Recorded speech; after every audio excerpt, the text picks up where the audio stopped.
la palabra de Dios. Vamos ahí, hermanos, por favor, acompáñenme al libro de Lucas, capítulo 1, verso 37.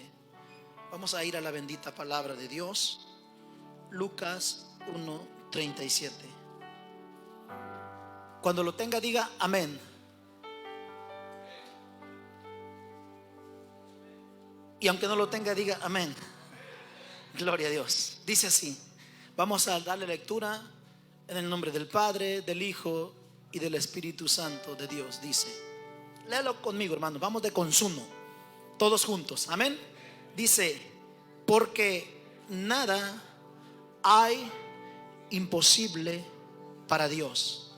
Una vez más, porque nada hay imposible para Dios. Padre, en el nombre de Jesucristo el Señor, nos acercamos ante el trono de tu gracia a darte primeramente la gloria, la honra y el honor, porque tú la mereces.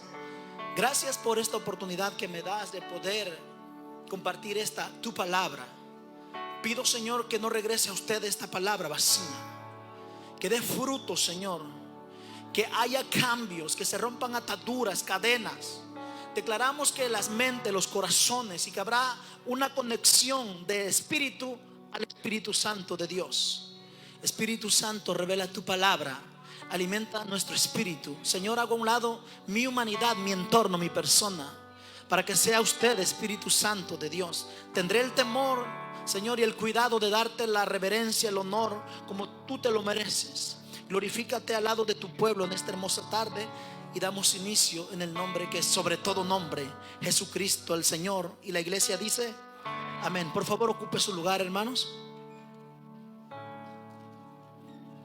Gloria al Señor. Mire, cuando el siervo del Señor me decía, ¿verdad?, que me preparara para traer algo al pueblo de Dios, ya sea algún sermón, algún estudio, alguna enseñanza, siempre, hermanos, para gloria del Señor, el Señor me mueve y me empiezo a preparar con tiempo para ciertos estudios que el Señor me va dando. Y tengo una serie de estudios, pero todo es al tiempo de Dios, no al tiempo mío. Una serie que ya hace bastante tiempo he estado, hermanos, preparando, pero todo es al tiempo del Señor. Decía, Señor, ¿será que será el inicio para empezar esta nueva serie? Pero fui movido, hermanos, por el Señor a este tema. A lo mejor algunos dirán, el hermano otra vez, escatología, eventos finales. Algunos dicen, el hermano negativo, siempre puras predicciones, apocalipsis y eso. No se preocupe, hermanos. No es el hermano, no es el pastor el que da la palabra que quiere dar. Es lo que el Espíritu dice que demos. Así que el Señor me puso una palabra para alguien. Yo no sé quién va a tomar esta palabra, pero si es para ti, no importa si eres joven, si eres adulto o eres anciano, no importa, hermanos, yo sé que alguien va a tomar esta palabra. Usted, hermanos, ha desafiado el calor. Usted está aquí porque usted tiene hambre, usted tiene anhelo de Dios. A lo mejor estuviera en su casa acostado con el airecito, ya que, hermanos, verdad, estos últimos días aquí en el Valle Central hemos estado a unas temperaturas terribles. Pero gracias a Dios que usted está aquí, y le aseguro que no va a salir como usted entró, porque hay una palabra, hermanos. El Señor me da ahora un mensaje, y el tema, como usted puede mirarlo proyectado en la pantalla, lleva por título: nada hay imposible para Dios. Yo quiero que la iglesia diga conmigo este pasaje de la Biblia. Nada, dígalo con fe, nada hay imposible para Dios. Veamos lo siguiente, entramos en el tema. Voy a decirle algo que le llaman la impotencia del omnipotente. Sería una interrogante, una pregunta: ¿será que habrá algo imposible para Dios? Y usted puede decir rápidamente: no, porque es Dios. Y ahí lo dice, nada. Pero a la verdad, en el término bíblico, hay algo que Dios no puede hacer. Y no me malinterprete, hermanos. Simplemente quiero que usted analice y abra su corazón y su mente, Porque Dios es tan fiel, es tan bueno, tan respetuoso que, por ejemplo, hay algo que Dios no puede hacer. Hay muchas cosas que Dios no puede hacer. Por ejemplo, Dios no puede viajar, no tiene a dónde ir. Él es omnisciente, Él es omnipresente. Quiere decir que el mundo entero, como dice Isaías, está lleno, ¿verdad?, de la presencia de Dios. El universo entero, todo está lleno de Dios. Dios está en todas partes. Dios no puede crecer. ¿Por qué? Porque Él es grande. Dios tampoco no puede aprender. Dios lo sabe todo. Dios no puede mentir. Dios no puede pecar. Dios no puede fallar. Dios no puede obligarte a que lo ames. Eso es la impotencia del omnipotente. Dios, hermanos, podría sacar a las almas del infierno, sí, si pudiera, pero Dios no lo haría, hermanos, porque Él es Dios y Él no puede desdecirse. Así que bajo el tema, hermanos, este es un mensaje para alguien que necesita una palabra, y la palabra llega en el tiempo preciso. Así que abre tu corazón, abre tu mente, porque ciertamente hoy, hermanos, imposible para mí el poder darle todos los versos de lo que a continuación el Señor me ha puesto, y usted hoy lo va a tomar y atrape esa palabra. Dios está esperando un pueblo, hermanos. Está buscando hombres, mujeres, jóvenes, una generación, hermanos, que le crea a Dios. Como decía, ¿verdad?, la pastora el día domingo venía hablando sobre la fe. Y hermanos, cómo el Señor nos ha estado moviendo a eso, que todo va en conjunto. Entonces, presta atención, porque es un mensaje directo de Dios para tu vida, para alguien que lo va a tomar. Diga: esta palabra es para mí. Dígalo: esta palabra es para mí. A continuación, hermanos, las palabras que ya leímos son palabras que salieron de la boca de un ángel. Y si nos vamos en profundidad, no solamente porque en la palabra encontramos el término, la definición ángelos, del griego traducido para nuestro castellano. Un ángel es un enviado de Dios, es un mensajero. Pero si profundizamos y vamos a la analogía bíblica y examinamos a profundidad, en este caso es un arcángel. Amén. Porque hay grados dentro del marco de Dios, dentro del reino y de la organización que Dios tiene en el cielo. En este caso, estas palabras salieron de un arcángel. Cuando nosotros estudiamos la Biblia, la escritura, la palabra de Dios, y analizamos y vemos sobre el reino de Dios, podemos darnos cuenta que la Biblia nos habla, hermanos, aquí está escrito que hay un trono, y que es el trono de Dios, que su trono es un trono inconmovible, que el trono de Elohim, del Creador, es un trono inaccesible, que el trono de Dios es grande, es maravilloso, y que Dios habita en luz, y que en el reino de Dios hay seres, hermanos, que nosotros los mortales, los seres humanos, ni siquiera tenemos idea de cómo son. Nos imaginamos un poco, pero acerca de eso conocemos muy poco, hermanos. Hay seres en la Biblia, cuando vas y escudriñas y estudias, la Biblia habla de seres vivientes. La Biblia habla de ángeles, habla de arcángeles, de serafines, que son ángeles de fuego.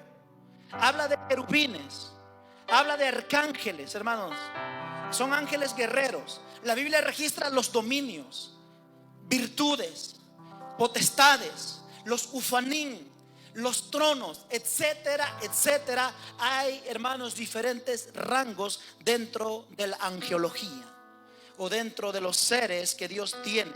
También la Biblia nos habla, hermanos, de ancianos. Ahora, cuando la Biblia registra y habla de ancianos, no está hablando de viejecitos. Cuando la Biblia habla de ancianos, habla de sabiduría incorruptible.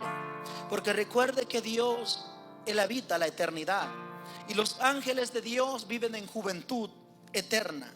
Por eso la Biblia habla de que en el arrebatamiento aquellos que sean tomados y tenidos por dignos serán semejantes a los ángeles. No voy a explicar eso, pero la palabra del Señor, hermanos, nos habla cosas que dentro de nuestra mente humana y finita no podemos entender y nos quedamos perplejos, nos quedamos asombrados. Por ejemplo, cuando la Biblia nos dice y leemos que Dios con 3 dedos juntó el polvo de la tierra, nuestra mente no alcanza a entender eso.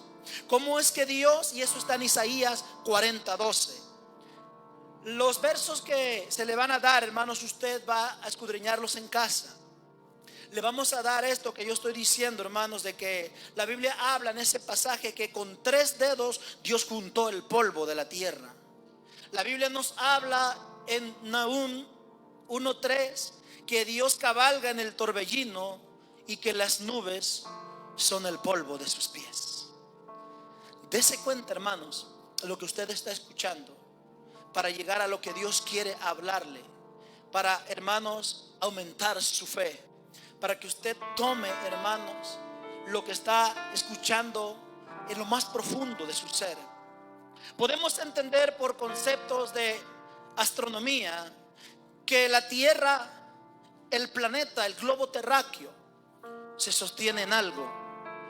Pero de acuerdo a la Biblia dice que el que la sostuvo y el que la sostiene, el que la colocó, es Dios. Primera a los Corintios 15:27 está eso. El que sostiene, hermanos, es Dios. La riqueza que hay en la Biblia es un tesoro grande, hermanos. La Biblia nos habla de Osa Mayor. La Biblia nos habla de Osa Menor. Y usted se estará preguntando, ¿qué es eso? Son, hermanos, las constelaciones. Eso está escrito en Job 38:32. La comunidad científica analiza, investiga y estudia sobre esto. Pero esto, hermanos, no es nada nuevo. No hay nada, hermanos, que sea apenas la humanidad, la comunidad científica, como acaba de pasar recientemente en estos días con el super telescopio James. Hay descubrimientos astronómicos, científicos, que la ciencia se queda sorprendida. Pero eso ya está escrito, hermanos, en la palabra de Dios. Job 38:32. La Biblia registra cosas que los científicos no entienden, hermanos. La Biblia nos habla de átomos. La Biblia nos habla de partículas. La Biblia nos habla de copos de nieve. Dese cuenta, hermanos, que siendo miles de millones, ninguno se parece al otro. Ninguno, hermanos. Dese cuenta del señorío, del poder que nuestro Dios asombroso tiene. La palabra del Señor nos dice que Dios se sienta en los cielos y que la tierra es estrado de sus pies. Y nosotros no alcanzamos a entender eso. Isaías 66:1 dice eso. También la Biblia nos habla que Dios colocó en depósito los abismos. Dice que Dios juntó como un montón todas las aguas de los mares. Cuando Dios hizo esa separación, hermanos, fue el Dios Todopoderoso quien separó y quien puso los grandes y terribles abismos. Salmos 18:15 y Proverbios 3:20. Ahora la palabra del Señor nos habla de que hubo algo que se le denomina y se le conoce como hecatombe, que quiere decir un caos, que quiere decir una ruina, un conflicto, algo que vino a traer una desgracia, una tragedia, un antes y un después. La Biblia nos dice que había algo llamado el arca del pacto, el arca de la alianza, y el pueblo de Dios, el pueblo escogido, seleccionado, la perdió por 7 largos meses, hermanos. Y el estar sin la presencia de Dios, algo terrible. Eso al menos para ellos representaba el arca del pacto, el arca de la alianza. La perdieron el pueblo de Dios 7 meses, hasta que los filisteos la retornaron. Y la Biblia dice que el arca de Dios fue puesta en la casa de un hombre llamado Obed-Edom. Y por cierto, ese hombre era un filisteo. Hasta que el pueblo de Dios recuperó de nuevo el arca. Hay cosas, hermanos, que parece ser que aunque usted ya lloró mucho, aunque haya clamado mucho, aunque haya pedido mucho, aunque haya gemido demasiado, hay cosas que no se recuperan. La Biblia nos habla de que hubo un primer rey, el primer rey de Israel. Ese rey, hermanos, fue ungido. ¿Y sabe por qué, hermanos? Nos referimos a un hombre llamado Saúl. Israel ya no quería un juez como Samuel. Ahora Israel tenía problemas serios. Israel le dice a Dios: no queremos nosotros ya un juez como Samuel, porque antes Israel no tenía reyes, tenía jueces. El primer, ¿verdad?, que tenía o que tuvo fue Samuel, hombre dirigido por el Espíritu de Dios. Pero llegó un momento que cuando viene la hecatombe al pueblo de Dios, ellos dicen: ya no queremos un juez, no queremos ya nada con Samuel. Ahora queremos parecernos a los paganos. Sí, queremos parecernos a los pueblos vecinos. También queremos un rey.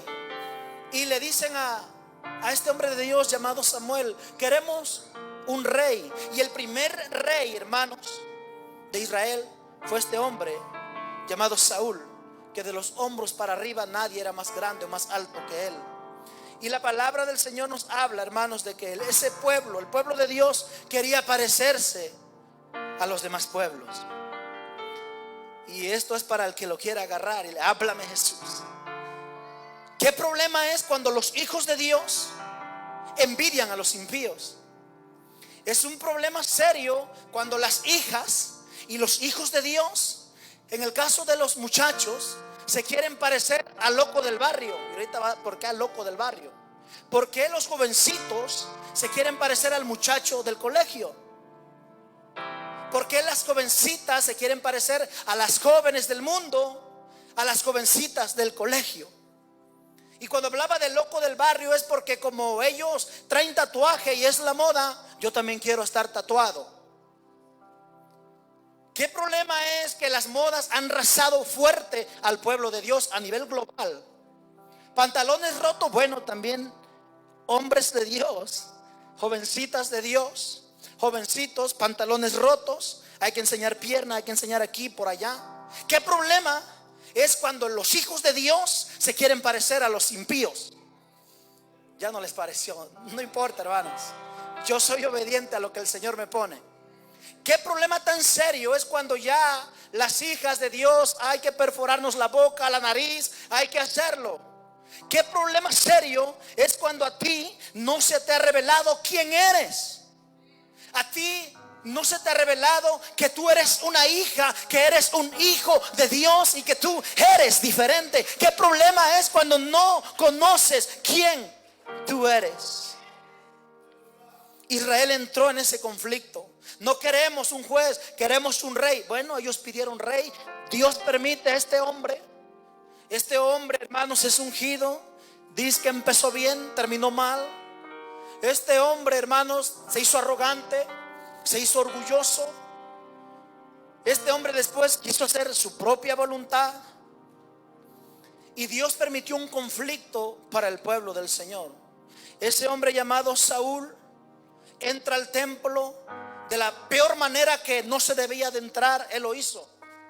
Él hizo cosas en el templo que no se debían de hacer. Él, hermanos, desafió a Dios y acabó, hermanos, en la ruina, en la miseria, consultando en Endor, una bruja, un espíritu, porque quería en su desespero consultar a Dios, porque algo pasó. A causa de eso, hermanos, se perdió la revelación, perdieron la esencia. A causa de eso, hermanos, Israel cayó en un conflicto. Dios cerró la boca. Ya no estaba Samuel. Ya no había quien, hermanos, consultar a Dios. Y él en su desespero se puso el Urim, se puso el Tumim para consultar a Dios. Y usted se preguntará qué es eso. Eran unas piedras que se ponían los sacerdotes para consultar a Dios. Y cuando Dios respondía, las piedras cambiaban de color. Y este hombre, hermanos, a causa de que él no era digno y era arrogante, hacía su propia voluntad, Dios lo llevó a la ruina y juntamente el pueblo de Dios se fue, hermanos, en esa caída tan terrible. Es algo terrible, hermanos. Es algo terrible cuando tú no sabes quién eres. ¿Qué problema, hermanos, es cuando tú no sabes que eres distinto? Colosenses 3:12 respalda lo que estoy diciendo. En la palabra del Señor nos dice eso, hermanos. Quiero decirles que Dios entregó al pueblo de Dios, entregó al pueblo en manos de sus enemigos. Los ejércitos enemigos, fíjese cómo está esto, hermanos. Los enemigos de Israel llegaban ante el pueblo de Dios, esperaban que estuviera madura la cosecha, y ellos venían cuando estaban lista para que el pueblo cosechara. Representaba mucho el alimento de toda la familia, de toda una nación. Y cuando ya estaba en el momento preciso para la cosecha, llegaban los enemigos. ¿Y saben qué hacían? No se las comían, pisoteaban toda la cosecha, no se las comían, simplemente destruían todo, la pisoteaban para avergonzar al pueblo de Dios, para avergonzar a Israel. Y ahora usted se puede preguntar, entonces, ¿dónde estaba ese Dios? ¿Dónde estaba ese Dios que sostiene el planeta? ¿Dónde está ese Dios que dice: caerán a tu lado 1000 y 10,000 a tu diestra, mas a ti no llegarán? Así pasa con nosotros muchas veces. Pasan cosas en nuestras vidas y cuestionamos a Dios. ¿Dónde está ese Dios? La Biblia habla, hermanos, de que hubo un tiempo terrible en la tierra. Hubo 400 años de silencio. Usted ya ha escuchado de eso. Se le conoce como el tiempo intertestamentario, donde Dios no dijo una sola palabra. Escuche, ni una sola palabra. Los ángeles habían callado, ya no habían visitado la tierra, ya no había profeta de Dios, la visión se había perdido. Hubo un tiempo tan terrible, hermanos, que la Biblia dice que llegaron unos tiempos tan tremendos, de acuerdo a los exágetas y a los eruditos bíblicos, que los templos, escuchen, los templos se llenaron de monotonía, que los templos se llenaron de rutina, hermanos, que la esencia se perdió y únicamente Israel tenía la cáscara. ¿Se da cuenta? Ellos, hermanos, se quedaron con las fiestas, se quedaron con las costumbres, con la liturgia. Se quedaron, hermanos, ellos con todas las buenas tradiciones, pero ya no había esencia. Ya no había, hermanos, nada de parte de Dios. Por eso está escrito en Mateo 4:16. En este verso de la Biblia habla de un pueblo que estaba sentado en tinieblas. Mire la condición hasta donde el pueblo había llegado, la condición hasta donde el pueblo había caído. Ese pueblo estaba sentado en tinieblas, y por eso la Biblia revela que a ese pueblo la luz, cuando vino la luz les resplandeció. Lo que está diciendo ahí, hermanos, ese verso es que las tinieblas ya habían tomado el control. El cielo guardó silencio. Los que soñaban ya no soñaban. Ahora parecía, hermanos, que los sueños se habían convertido en pesadillas. 400 años de silencio. Murieron generaciones enteras. Hubo demasiada, hermanos, confusión en Israel. Aparecieron líderes en Israel que ellos aseguraban, que ellos hablaban y decían que ellos eran el Mesías prometido. Trajeron demasiada confusión en Jerusalén, en Belén, en Samaria y en todos sus alrededores, trayendo un gran caos. El pueblo de Israel quedó en una gran opresión. Y llegó un tiempo que llegó la opresión de un imperio grande llamado el Imperio Romano. Israel estaba en la peor ruina de su vida. Lo único que ellos tenían, hermanos, al último, ¿qué quedó de todo lo que era Israel? les quedó, hermanos, una parte del templo que Herodes el Grande había reconstruido. Pero ¿de qué les servía el templo si la presencia de Dios no estaba ahí? Pregúntese eso. ¿De qué sirve un gran templo si no hay presencia de Dios? ¿De qué sirve la grandeza si no hay presencia de Dios? ¿De qué sirve la fama si no hay presencia? ¿De qué sirve el dinero? ¿De qué sirve la comida si no hay salud para disfrutarla? ¿De qué sirve, hermanos? ¿De qué sirve una cama lujosa, bonita, si te duele el cuerpo? ¿De qué te sirve si no gozas de salud? ¿De qué sirve la familia si se ha perdido el amor, si se ha perdido el respeto? ¿De qué sirve un ministerio si no hay gloria, si no hay honra? De nada sirve eso, hermanos. ¿Está conmigo? En medio de toda esa desgracia, en medio de toda esa tragedia que venía atravesando el pueblo escogido por Dios, la Biblia nos habla de un sacerdote. Y por lo que leemos en Lucas 1 del 5 al 19, no lo voy a leer, hermanos, usted lo va a leer en casita. Voy a redactar y a exponer algunos puntos sobresalientes e ilustrar una biografía de lo que está aconteciendo. Este hombre, de acuerdo a esta cita de Lucas 1, 5 al 19, dice la Biblia que era un sacerdote y era piadoso, de acuerdo a la escritura. Se llamaba Zacarías.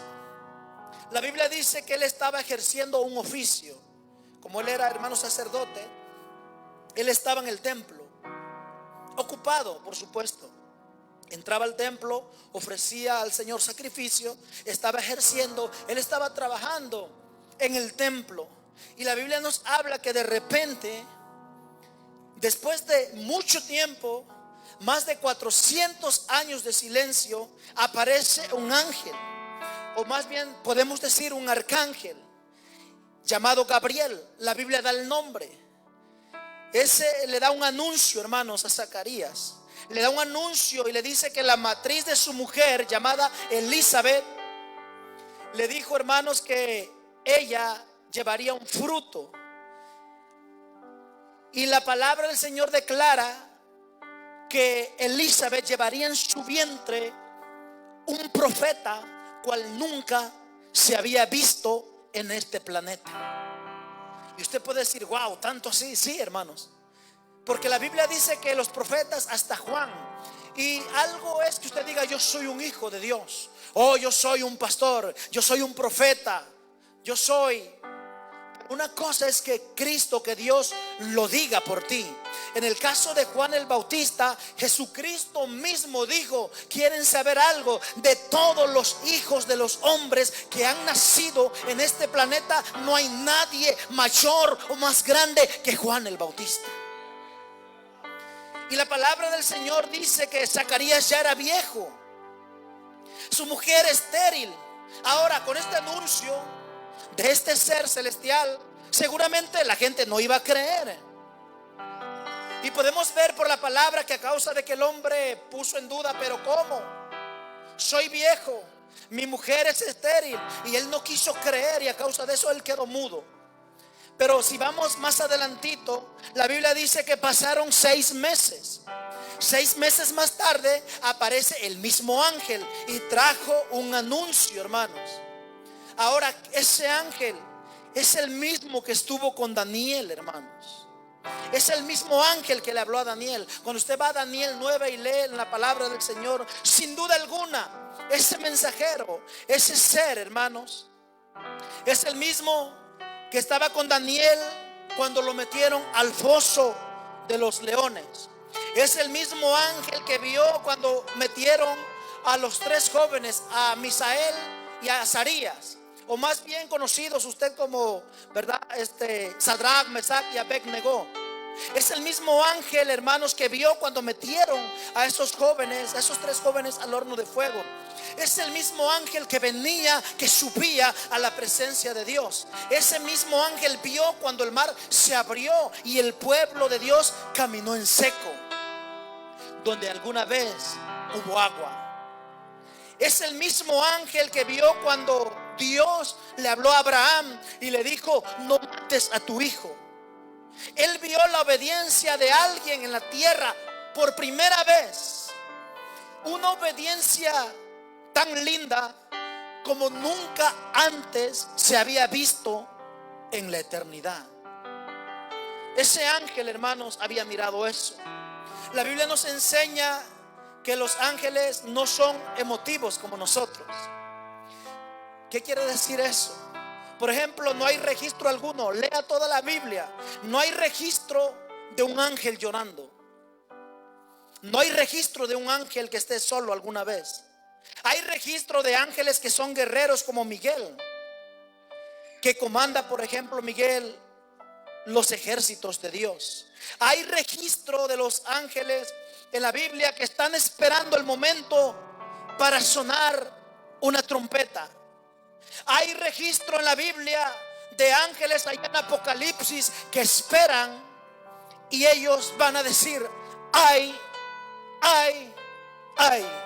Hay registro en la Biblia de ángeles que están también en prisiones eternas. Hay registro en la Biblia de ángeles que alimentaron a profetas, como al profeta Elías. Entonces, hermanos, este ser, este ángel, este enviado, este mensajero, está hablando algo poderoso aquí. Porque nada, Lucas 1:37, porque nada hay imposible para Dios. Porque nada hay imposible para Dios.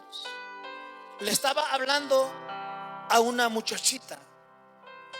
Le estaba hablando a una jovencita llamada María, que no podía procesar su mente humana, su mente finita, su mente limitada. Ella no podía comprender cómo ella llevaría en su vientre al Hijo del Altísimo. Ella no puede procesar eso. Ella no puede entender cómo es posible eso. Pero el ángel, hermanos, la miró y le dice lo siguiente: yo miré cuando el Eterno se detuvo en Génesis y separó la luz de las tinieblas. Ese ángel miró como Dios puso lumbreras en los cielos, cuando el Eterno separó las aguas y cuando hizo que la hierba creciera. Cuando Dios, hermanos, cuando Elohim, el creador, la esencia, la vida, le habló al viento y del viento salieron las aves de los cielos. Cuando Dios soltó la palabra, le habló al agua y el agua produjo peces. Cuando Dios le habló a la tierra y la tierra produjo animales, produjo hierba, produjo vida. Ese ángel vio eso, hermanos. ¿Cuántos están entendiendo para dónde va el Señor? ¿Por qué esto? Para que el pueblo sepa, para que el pueblo procese, para que el pueblo entienda, hermanos, que nada hay imposible para Dios. ¿Para qué? Para que sepa que nada hay imposible para Dios. Imagínense el ángel, pinta esa escena, ese escenario, hermanos. Ilustra eso. El ángel mirando a María, aquella muchacha, y diciéndole: en la eternidad nunca miramos eso. Allá en la eternidad, de acuerdo a Isaías 14, de acuerdo a Ezequiel capítulo 28, todo el capítulo de ambos libros, nosotros allá en la eternidad vimos a un ser revelarse, pero nunca vimos que el trono de Dios se haya movido. Jamás vimos que el Eterno se haya movido de su trono. Recuerde que su trono es eterno, es grande, es inaccesible, es inconmovible. Jamás miramos que el Eterno se haya movido, porque cuando se reveló Luzbel o Satanás, quien echó a Luzbel del cielo no fue Dios, fue Miguel. La Biblia dice que el diablo no se podía detener por disque tanto poder que él decía tener. Por más que él quería, hermanos, detenerse en las alturas, él no pudo detenerse. Por eso Cristo dice en Lucas 10:18: yo veía a Satanás caer del cielo como un rayo. Cayó no se pudo sostener. Él fue aventado desde allá arriba. Pero hermanos, él no había visto que el Eterno se haya movido de su trono. Imagínense al arcángel diciéndole: no sé qué tienen ustedes los humanos, no sé cuál es la esencia de ustedes, pero Dios tiene algo con ustedes. Porque cuando Dios hizo, Él soltó. Por su palabra fueron hechas y creadas todas las cosas. Pero algo dicen los ángeles, y está escrito en Job, hermanos, que los ángeles alababan a Dios cuando Él creó todas las cosas, porque ellos ya existían antes de este sistema, antes de la fundación del mundo, de todo lo que existe. Ellos se gozaban, pero ellos no alcanzaban a entender. Ahora era diferente. Cuando Dios hizo al ser humano, Él no dijo una palabra, Él se detuvo, y fue cuando por primera vez hay registro que Dios usó sus manos para formar del polvo de la tierra al humano. Y el ángel dice: no sé qué tienen ustedes los humanos, pero el Señor lo hemos mirado que se ha movido con ustedes. Nunca miramos a un ángel solo o llorando, y nunca miramos a Dios decirle a un ángel: si tú pides, yo te voy a dar. Si tú buscas, vas a hallar. Si tú tocas, el Señor nunca le dijo a un ángel: te voy a abrir. Y si tú clamas, Dios nunca le dijo a un ángel: yo te voy a responder. Pero al ser humano, sí, hermanos, al Hijo de Dios, a las hijas de Dios, Dios les dio esa gloria. Algo maravilloso tienes tú, pueblo de Dios. No sé si usted se está gozando por eso, pero yo me gozo por eso, hermanos, porque nunca los ángeles habían mirado eso. Si va usted a la palabra del Señor, nos damos cuenta, hermanos, que Dios tiene algo maravilloso. Y el ángel le dice a María: quizás tú no lo entiendes, quizás ahorita no comprendes, pero mire, hermanos, lo que dijo el ángel resumió todo, toda una biografía, toda una esencia, toda una plataforma, todo un escenario, no solo para que quedara escrito en la mente y el corazón de María, sino para que quedara registrado en este año 2022. Aquel que escudriña la palabra, y usted que está escuchando y disfrutando esta palabra, porque no hay nada imposible para Dios, porque nada hay imposible para Dios. ¿Quién dijo eso? No lo dijo María, no lo dijo Zacarías el sacerdote. Quien está diciendo eso, analiza, iglesia, es un ser del cielo que está diciendo: porque nada hay imposible para Dios. Lo que está diciendo, hermanos, este ser: yo vi crecer el calzado de los niños. Cuando ellos estuvieron en el desierto, los niños iban creciendo y el calzado iba creciendo con ellos. La ropa jamás se envejeció. La ropa no se, hermanos, echó a perder. Conforme los niños crecían, el calzado, el ángel está diciendo: yo vi brotar agua de una peña. Yo vi cómo codornices caían del cielo. Yo vi a un hombre arrebatado en un carro de fuego al cielo. Lo que está diciendo el ángel: yo vi cuando un hacha flotó de dentro del agua. Imagínense, desafiando las leyes de la física. Yo vi un hacha cuando flotó. Yo vi al Todopoderoso levantarse de su trono y meterse en el horno de fuego con 3 jóvenes. Yo vi al Todopoderoso meterse al foso de los leones con Daniel. Dice: yo lo vi. Yo vi a Elohim meterse en la cisterna con Jeremías. Yo vi al Señor revelarse a un profeta llamado Isaías. Recuerde, está escrito en Isaías 6.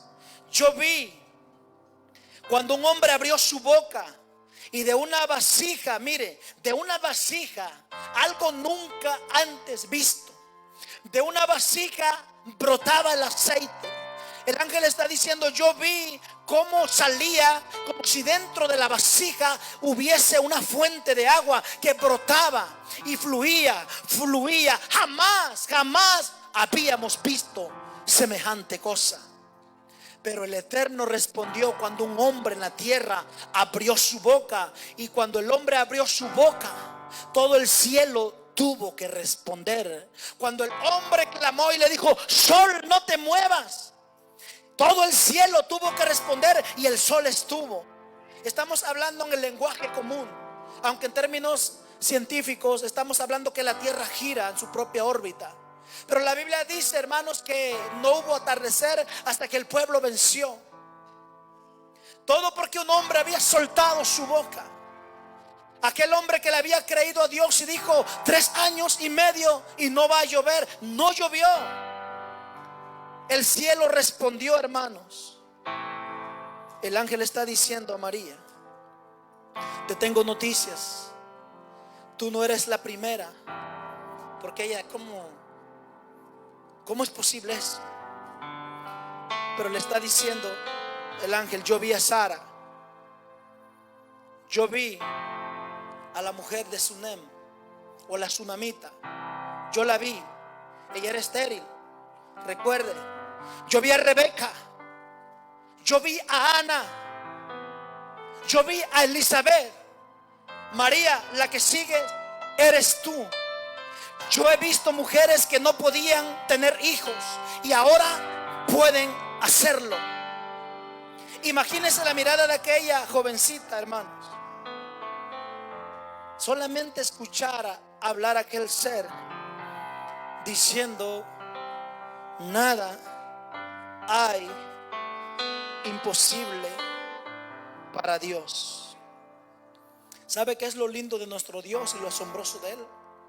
Que cuando Él va a hacer algo, no le pide permiso a nadie.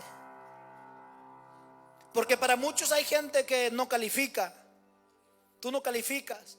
Yo para mucha gente no califico. Pero lo lindo de Dios es que la gente peor calificada por el mundo es la gente que más califica para Dios. ¿Cuántos dicen amén? A lo mejor te dicen: tú eres un fracasado, eres una fracasada. Pero para el reino de Dios es que Dios, hermanos, ¿verdad?, no califica al que llama, hermanos. Dios, cuando te hace un llamado, Él te califica, te prepara. Dios, hermanos, con Dios jamás vas a perder. A mí me decían muchas veces, años atrás: tú eres un caso perdido.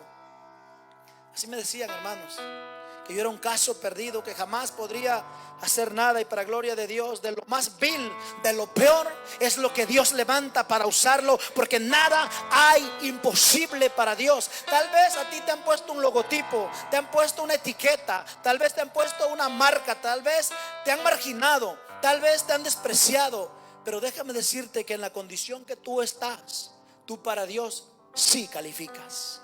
Para Él sí calificas, hermanos. Entonces, ¿habrá algo que nuestro Dios no pueda hacer? Él es soberano, hermanos. Y Él quiere mostrar su gloria. Dios quiere mostrar su poder. Dios quiere revelarse a tu vida. Dios quiere, hermanos, que entres a terrenos. Escuche, porque esta palabra es para alguien. Dios quiere que entres a terrenos que no has entrado. Esto no es para todos, pero es para alguien. Hay terrenos que no has pisado y Dios te dice: los vas a pisar. Vas a adentrarte a un nivel nuevo. Te vas a meter a un nivel, porque yo te voy a llevar a otro nivel nuevo. ¿Cuántos dicen amén? Dios, hermanos, en medio de tu desierto, Dios se quiere manifestar. Dios, en medio de tu problema, Él se quiere manifestar. En medio de la enfermedad, Él se quiere manifestar. Es que Dios hace cosas asombrosas.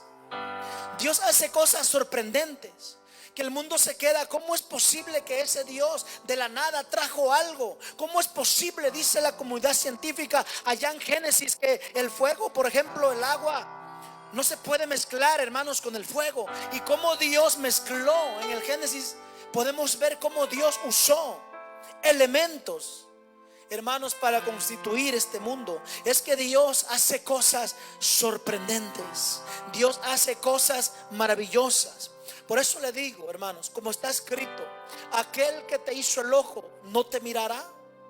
Aquel, hermanos, que te hizo el cuerpo, que te hizo la sabiduría, que te dio la sabiduría, no conocerá todo de ti. Dios todo lo sabe, hermanos. Aquel que te hizo completamente. ¿Usted cree, hermanos, que Dios no pueda sanar alguna enfermedad? Dios lo puede hacer. Realmente no hay yugo, hermanos. No hay yugo que Dios no pueda podrir. Por muy duro que sea un corazón, Dios lo puede quebrantar. Por más que digamos de esa persona no puede cambiar, así es, y uno dice así me voy a morir, así soy, ¿qué? Dios lo puede hacer, Dios lo puede cambiar, Dios la puede cambiar y hacer algo nuevo, hacer algo sorprendente. Dios sí quiere hacerlo. La pregunta, la gran interrogante: ¿tú quieres que Dios te ayude? ¿Tú quieres que Dios extienda su mano? ¿Tú quieres que Dios abra puertas que están cerradas? Mucha gente, hermanos, que sin duda dice: me ha ido tan mal. Y muchos dicen: no tengo suerte. Bueno, nosotros los cristianos no andamos por suerte, andamos por bendición de Dios. La suerte no existe, hermanos. Y usted puede decir: no, pero en la Biblia dice que echaron suerte. Bueno, paganismo, malas costumbres. Pero ya cuando vinieron al Señor, hermanos, vino el Espíritu y por Él la revelación, la guianza. Pero déjame decirte, hermanos, que Dios puede cambiar y quiere cambiar tu destino. Póngase de pie, hermanos, póngase de pie. Yo voy a terminar ya, hermanos, pero voy a pedirle que se ponga de pie. Hoy es un mensaje, hermanos. Órele al Señor. Yo también estoy orando para una nueva serie de estudio más adelantito al tiempo de Dios, si Dios lo permite.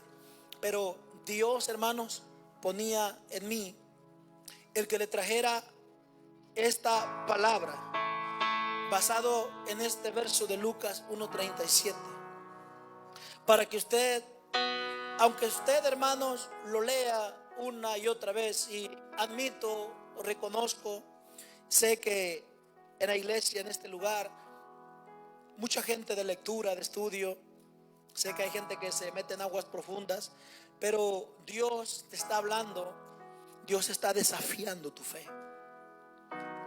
No es solamente por leer: oh, no hay nada imposible para Dios, Lucas 1:37. Usted tome y sepa lo que hace ese Dios, que Él abre caminos donde no los hay. ¿Usted se imagina que fue fácil para el pueblo de Dios? La noche era terrible, el ejército detrás, el mar enfrente, piedras por los lados. Y cuando se abrió el mar y ellos se adentran, hermanos, miraron hacia su izquierda y una pared gigante hacia arriba, a su derecha otra pared gigante. ¿Y será que entramos? ¿Y si se cierra? Quererle a Dios no es fácil.